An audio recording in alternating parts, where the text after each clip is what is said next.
hilang kilo ni dengan hilang lemak ni adalah dua perkara yang berbeza. Formula dia sangat berbeza, takkan sama.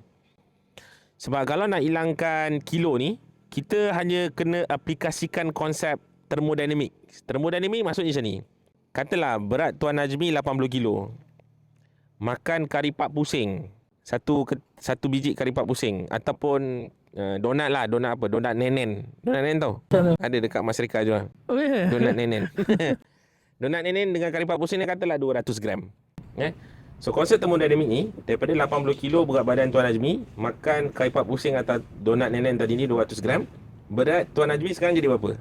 80.2. Itu konsep termodinamik. Maksudnya, bodoh lah konsep tu. Makan tambah berat. Kalau tak makan, jadilah hilang berat. Faham. So itu yang saya cakap. Nak hilangkan kilo ni simple je. As simple as jangan makan, jangan minum, jangan tidur. Itulah 3 benda untuk kalau tak tidur pun boleh drop Tapi yang drop tu bukan babat lah, bukan Masa. lemak lah. Chipnya otot lah yang akan hilang, otot dengan air.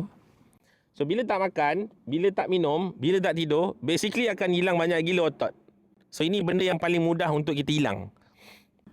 Sebab kenapa? Otot kita ni metabolic rate dia lebih tinggi compared to lemak. Metabolic rate tu maksudnya kadar pembakaran dia tu lebih tinggi daripada komposisi lain. So kalau tak makan, otot kita ni akan bakar dia punya otot sendiri.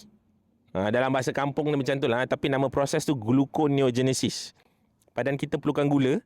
So badan kita akan convert kita punya otot ni jadi gula semula. Untuk otak kita, jantung kita dengan sistem saraf. Sebab tiga-tiga benda ni dia memerlukan glukos. Dia tak boleh benda lain. So kalau acik-acik buat high protein diet ke high fat diet ke, dia tak boleh convert. Dia tak boleh convert jadi glukos. Faham?